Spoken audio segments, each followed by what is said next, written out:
صاحب کا سوال ہے، مفتی صاحب کسی دوسرے کی عورت کو پیچھے سے دیکھنا جائز ہے یا ناجائز ہے؟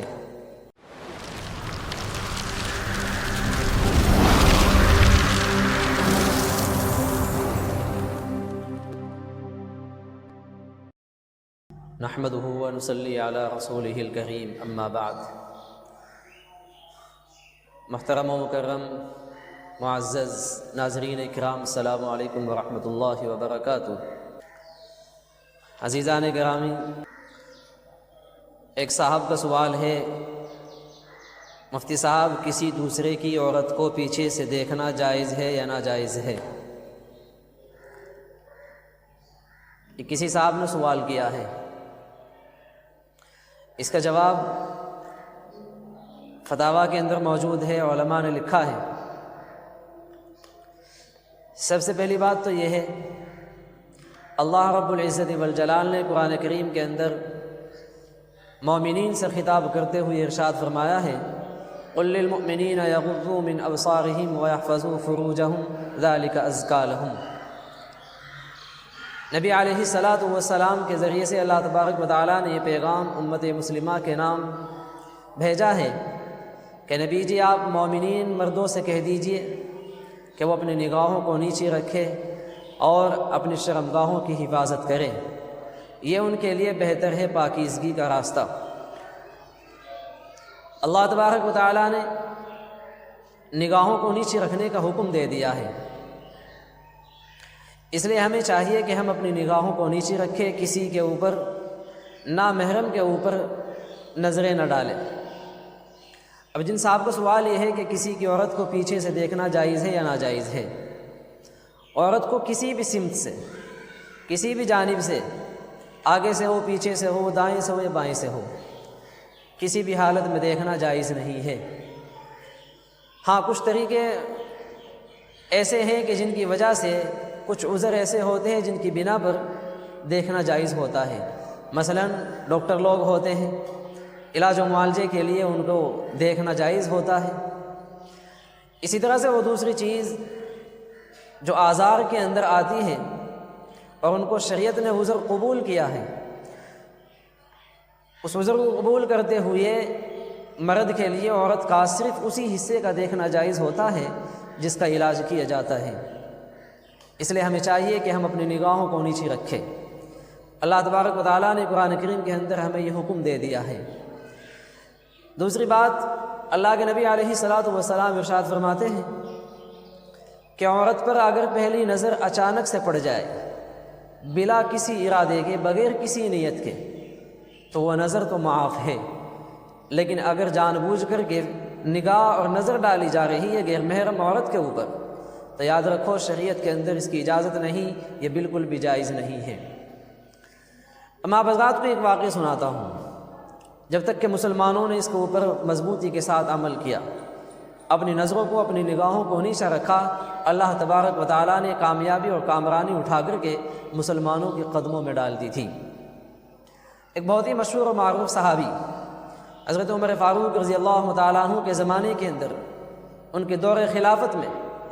حضرت عبیدہ ابن الجراح رضی اللہ تعالیٰ عنہ جو عشرۂ مبشرہ میں سے ہیں، اللہ تبارک و تعالیٰ نے جن کے جنتی ہونے کی دنیا کے اندر بشارت سنائی تھی، وہ ان کے زمانے میں سپہ سالار تھے، مسلمانوں کے فوج کے لشکر کے جرنیل تھے۔ ایک مرتبہ انہوں نے غیر مسلموں کے قلعے کے اوپر حملہ کیا، اور حملہ بڑی تیاری کے ساتھ کیا گیا۔ اس قلعے کا چاروں طرف سے محاصرہ کر لیا، گھیراؤ کر لیا گیا، اور وہ گھیراؤ محاصرہ کافی لمبا ہوتا چلا گیا۔ جب غیر مسلموں نے دیکھا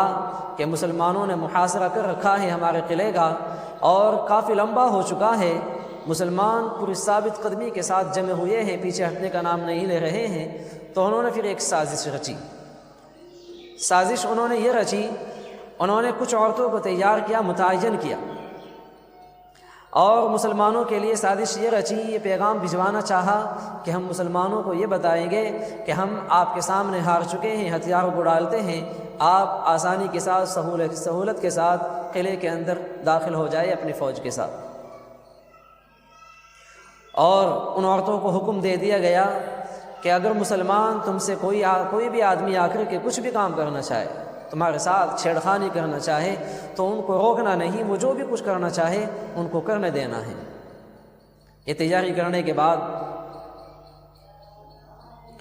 قلعے کے والی نے حضرت عبیدہ ابن الجراح رضی اللہ تعالیٰ عنہ کے پاس یہ پیغام بھیجا کہ جا کر کے مسلمانوں کے جو سپہ سالار ان سے کہہ دو کہ ہم نے ہتھیار ڈال دیے ہیں اور آپ قلعے کے اندر داخل ہو جاؤ۔ لیکن قلعے کا جو دروازہ تھا وہ ایک بازار کی طرف کھلتا تھا، اس دروازے کے سامنے دائیں اور بائیں بھی ایک لمبا بازار تھا، اور اس بازار میں جو دکانیں تھیں ہر ایک دکان کے اوپر ان عورتوں کو جن کو تیار کیا گیا تھا ان کو اچھی طرح سے زیب و زینت کرا کر کے ان دکانوں پر بٹھا دیا گیا۔ اب جب یہ پیغام قلعے کے اندر داخل ہونے کا پیغام حضرت عبیدہ ابن الجراح رضی اللہ تعالیٰ عنہ کو ملا تو حضرت عبیدہ ابن الجراح رضی اللہ تعالیٰ عنہ کا ماتھا ٹھنک گیا اور سمجھ گئے کہ یہ لوگ ابھی تک کے تو جنگ کے لیے تیار تھے، لڑائی کرنے کے لیے تیار تھے، ہار ماننے کے لیے بالکل بھی تیار نہیں تھے، اچانک سے کون سا ایسا واقعہ پیش آ گئے جو انہوں نے ہتھیار ڈال دیے ہیں۔ اللہ تبارک و تعالیٰ نے ان کو ایمانی فراست عطا مرحمت فرمائی تھی۔ انہوں نے صحابہ اکرام کو اکٹھا کیا، ان کو اکٹھا کرنے کے بعد کہا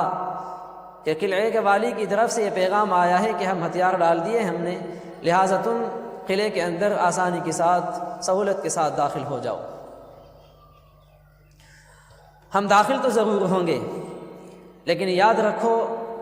اس سے پہلے ہمیں ایک کام کرنا ہے، اور وہ کام یہ کرنا ہے، اللہ تبارک و تعالیٰ نے قرآن کریم کے اندر ہمیں حکم دیا ہے قُل لِّلْمُؤْمِنِينَ يَغُضُّوا مِنْ أَبْصَارِهِمْ وَيَحْفَظُوا فُرُوجَهُمْ ذَلِكَ أَزْكَىٰ لَهُمْ۔ یہ آیت کریمہ تلاوت کرتی رہنی ہے اور اس کے اوپر عمل کرنا ہے۔ جب ہم قلعے کے اندر داخل ہو رہے ہو مکمل طور پہ اس کو اوپر عمل کرنا ہے۔ چنانچہ بازار کے راستے سے داخل ہوتے ہوئے محل کے اندر داخل ہو گئے،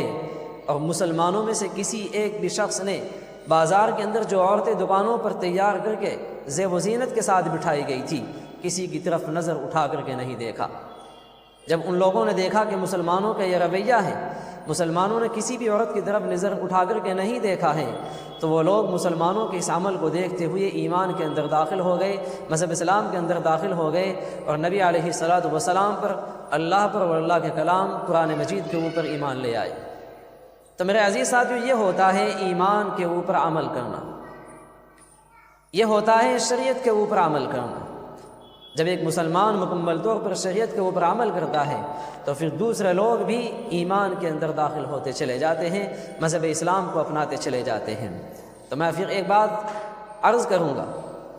کہ ہمیں چاہیے کہ ہم کسی بھی غیر محرم عورت کے اوپر نظر نہ ڈالیں۔ قرآن اور حدیث کے اندر سخت وعیدات اس کے بارے میں اللہ کے نبی اور اللہ تبارک و تعالیٰ نے بیان فرمائی ہے۔ دعا کہ اللہ تبارک و تعالیٰ ہم سبھی